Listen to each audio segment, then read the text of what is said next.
जितने भी भाजपा के कार्यकर्ता हैं, जितने नेता हैं, क्या आपके बाप दादाओं ने मातृभूमि की रक्षा करने के लिए पैसे मांगे थे? देश की रक्षा करने के लिए उन्होंने देश का सौदा किया था। आप अपने आप को राष्ट्रवादी कहते हैं, क्या आप 20 लाख के एवज में देश को बेच दीजिएगा?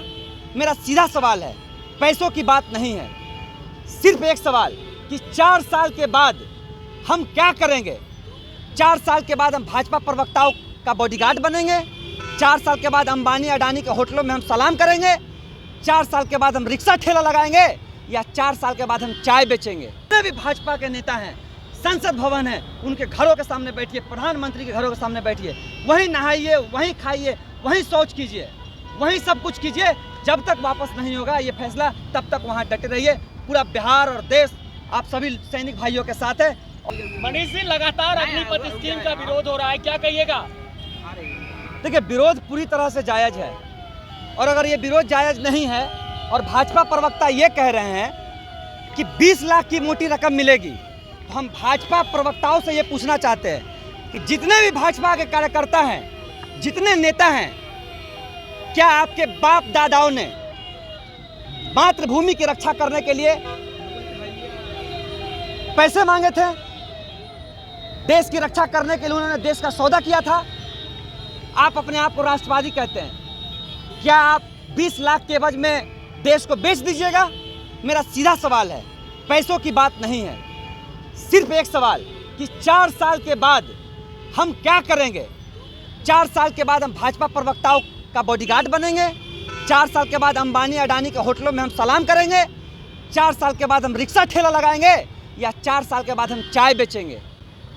एक सैनिक जो 4 साल अपने दिल में मातृभूमि की रक्षा के लिए, सुरक्षा के लिए, सम्मान के लिए मरने जीने के लिए तैयार होगा, उसको कह रहे हैं कि 48 लाख रुपए का बीमा देंगे। नरेंद्र मोदी जी, हमारा एकदम स्पष्ट कहना है, आप हमारे रोजगार की गारंटी सुनिश्चित कीजिए 4 साल के बाद। देश की सम्मान की बात है, देश की अस्मिता की बात है।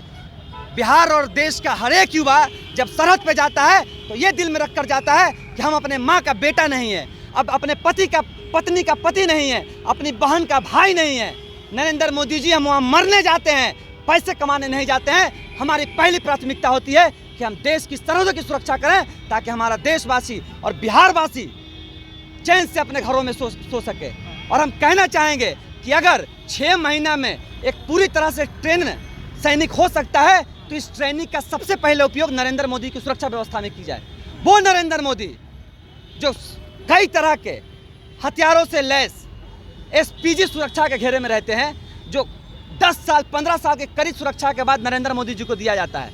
आम आदमी के जीवन की कीमत कुछ नहीं है, और नरेंद्र मोदी जी 10 साल बाद 10 साल के कड़ी सुरक्षा के बाद के सैनिकों के साथ घिरे रहिएगा, और एक 6 महीना के सैनिकों के सारे सरहद रहेगा।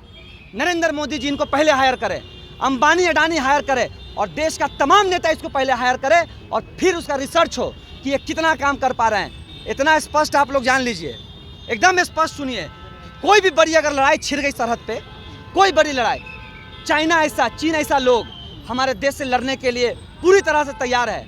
पाकिस्तान ऐसा देश हमारे देश से लड़ने के लिए तैयार है। और हमारी तैयारी क्या है? हमारी तैयारी ये है कि हम 6 महीना, मात्र 6 महीना, जिस सैनिक को बनने में 5 साल लगता है, उसके सहारे हम लोग देश में को लड़ने के लिए छोड़ दें। देश की सुरक्षा व्यवस्था के साथ इतना बड़ा खिलवाड़, ये मेरी बात आप सुन लीजिए, ये अग्नि परीक्षा, ये अग्निपथ, ये जो भी कह लीजिए, कुछ नहीं है। ये अग्नि परीक्षा थी नरेंद्र मोदी की, उस 2 करोड़ रोजगार का जो उन्होंने वादा किया था 2024 में वोट लेने के लिए। देश की सुरक्षा व्यवस्था के साथ खिलवाड़ किया जा रहा है, इतना याद रखिए। मनीष जी, क्या लगता है जिस तरीके से पूरे बिहार में हंगामा हो रहा है, बवाल मच रहा है, क्या केंद्र सरकार पर इसका कोई असर पड़ेगा? देखिए, असर तो पड़ चुका। जब एक 50, 60, 70 वर्ष का वृद्ध व्यक्ति सरहदों पे बैठकर, बॉर्डरों पे बैठकर सरकार को झुका सकती है। आपने एनटीपीसी देखा होगा, एनटीपीसी में किस तरह से पूरे छात्र नौजवान युवाओं ने सड़क उतरा और सरकार को अपना कदम पीछे लेना पड़ा था। उसी तरह से देश के छात्र नौजवान युवा, ये तो बड़ी बात है ना भाई, सबसे ज़्यादा बिहार, यूपी, हरियाणा, पंजाब के युवा सैनिक में है, सेना में है।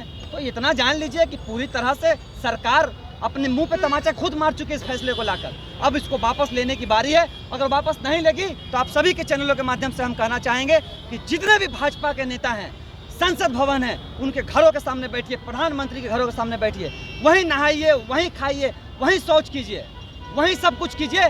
जब तक वापस नहीं होगा ये फैसला तब तक वहाँ डटे रहिए। पूरा बिहार और देश आप सभी सैनिक भाइयों के साथ है। और एक बात, सबसे ज़रूरी बात, 1 रैंक 1 पेंशन के नाम पे नरेंद्र मोदी की सरकार आई थी, आप सभी जानते हैं, और इसी पेंशन को ख़त्म करने के लिए 4 साल की बहाली की जा रही है। शॉर्ट सर्विस कमीशन कहता है, सुप्रीम कोर्ट ने शॉर्ट सर्विस कमीशन के बारे में कहा है कि शॉर्ट सर्विस कमीशन में जिनकी अवधि कम होगी, रिटायरमेंट के बाद उनको फ्री कैंटीन और फ्री हेल्थ दिया जाएगा मुफ्त में। लेकिन ये सरकार वो भी नहीं दे रही है। काहे का अग्निपथ भाई, काहे का अग्निवीर? कल से आप बैंक को बैंक वीर कर दीजिए, रेलवे वीर कर दीजिए, सब कर दीजिए। ये पूरी तरह से देश को अंबानी अडानी के हाथ में गिरवी रखने का, सौदा करने का एक जरिया है और कुछ नहीं। लेकिन देश की सबसे बड़ी सुरक्षा व्यवस्था हमारे सैनिक है, हमारा सेना है, उससे खिलवाड़ तो नहीं होने देंगे।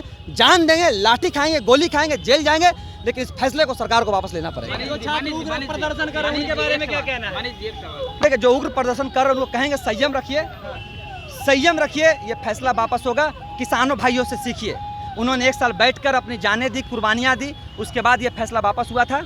आप संयम रखिए, एकदम पॉजिटिव रिजल्ट आएगा, निश्चिंत रहिए। हम ये बोल रहे हैं कि जैसे इजराइल में, मनीष जी, इजराइल जैसे देशों में इस योजना का जो है पहले से ही प्रयोग किया जा रहा है, तो आखिरकार इंडिया में क्या दिक्कत है? देखिए, इजराइल के प्रति व्यक्ति आय आप बता दीजिए हमें, हमारे भारत से कम है कि ज़्यादा है? इजराइल की जीडीपी बताइए, हमारे भारत से कम है कि ज़्यादा है? इजराइल में बेरोजगारी दर बताइए, हमारे ज़्यादा है? और इजराइल में लड़ाइयाँ बताइए कि जितने क्षेत्र देशों से हम युद्ध में घिरे हुए हैं, क्या इजराइल घिरा हुआ है? जितनी सुरक्षा व्यवस्था और एक मुफ्त सुरक्षा व्यवस्था की ज़रूरत है, क्या उसकी उतनी व्यवस्था की वहाँ ज़रूरत है? आप जब भी नरेंद्र मोदी जी को स्कीम लाते हैं तो तुरंत वैसे कमज़ोर देशों से तुलना कर सकते हैं। आप भाजपा प्रवक्ता हमें जवाब दें, इजराइल आज मजबूत है कि भारत मजबूत है सैन्य दृष्टि से? जब हम मजबूत हैं तो हम उनके तरह कमज़ोर क्यों हो? इजराइल तो कमज़ोर है भाई सैन्य दृष्टि से, हम कमज़ोर हो जाएं, हम कमज़ोर हो जाएं उनके पथ पे चलकर। सैन्य, भारत का सैनिक हमेशा मजबूत रहा है। किसी कमज़ोर देश से तुलना मत कीजिए, तुलना करना है चीन से कीजिए, तुलना करना है बड़े मजबूत देशों से कीजिए ना भाई। कमज़ोर लोगों को आप पायदान में लाके खड़ा कर देते हैं और खुद कह रहे हैं कि हम कमज़ोर हैं, ये सब नहीं चलेगा। बिहार और देश का छात्र, नौजवान, युवा एकदम लड़ेगा।